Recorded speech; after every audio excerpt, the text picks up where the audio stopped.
And now here I am in Montana, geographically isolated as well. There's a couple guys, actually. There's some team guys who are up here, and I bump into them at the airport. I'm like, what's up, dude? Yeah.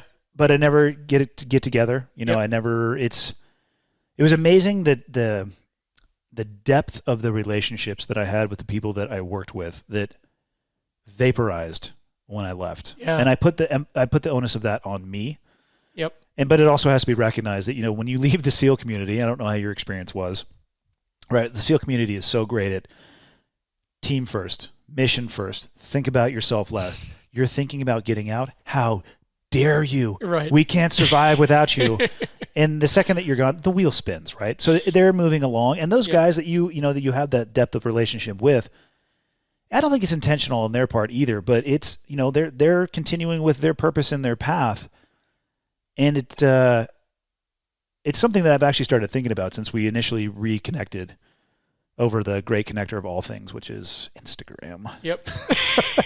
So dumb to say. I'm sure we probably had our numbers in each other's phones too, but and it never picked up the phone. But right. it's an interesting thought to have people that you were that close with, and then almost like the stroke of the guillotine, they're gone. Yeah, totally.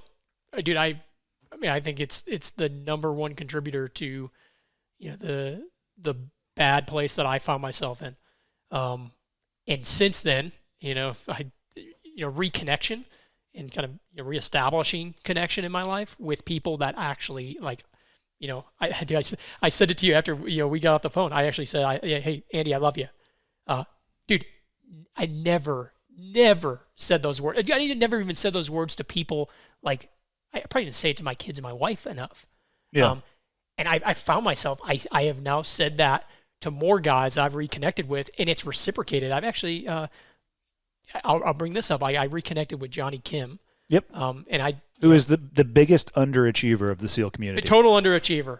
I mean, if you want to look at somebody who is just not maximizing their he's potential, kind of like a ability, lower tier Navy SEAL, right? Like didn't really maximize potential in any aspect of his life. I'm just waiting for him to achieve something of note. Yeah, I mean, it's been like Harvard Medical School and NASA, but I mean, like it's something that will come along that's for sure noteworthy at some point. At some point. Yep. I'll be waiting. So I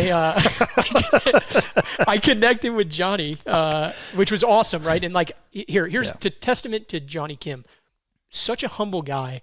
I call him. I haven't talked to him in forever. I saw him at a memorial service for Seth. Which is shitty because that's actually a lot of the times where I've bumped back into people. I was actually not the place. When you asked me that question, I was my head went to either Afghanistan or at some funeral or memorial service. Yeah. Because that's the reality. But hadn't talked to Jonny in forever. Called him. He texted hey, didn't answer the call, but texted me right away and said, hey, I'm in meetings. He's probably in meetings about launching a space. It's not even a space shuttle. He's probably solving starvation on one of the continents of the goddamn globe. Right. So he's like, hey, I can't talk to you right now, but I'll call you at 5 p.m. sharp. Calls me. And I'm like, dude, you got way more shit that's way more important than anything that, I need to talk to you about. But I bring Jonny up because at the end of our conversation, he actually stopped very thoughtfully and was like, hey, Nic, I just want to tell you that, and I don't say this enough to guys, and I'm trying to be better at it. I said, I really appreciate you and I love you. And I'm like, dude, I love you too, Jonny. And dude, I've had people do that to me. I think that's why I now, I'll do it sometimes out of the blue. And I probably I actually thought about it. You caught me off guard for sure. I did catch. I was just like, what? Yeah, no, dude. But you think about define love. Caring about somebody more than you care about yourself. Of course, I feel exactly the same way. Which embodies the connection, the relationship that I had with the guys I serve with.